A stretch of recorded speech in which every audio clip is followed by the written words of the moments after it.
How does close friends work on Instagram? Hello everyone, welcome to this channel. I'm here to help you out today. So without any delay, let's get started.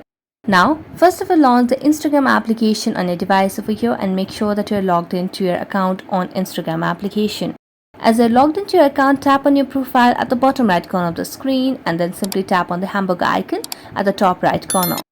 Now scroll down and under who can see your account or your content, you can see the option of close friends. So tap on close friends, and as you tap on close friends, you can see you can select different people to add into your group of close friends. So let's select the particular person over here and then tap on done. So after tapping on done, you'll be able to share your close friends list. So if you want to share any post or any stories, you can just do it. So I'm gonna tap on story and click a random picture over here to share it to my close friends.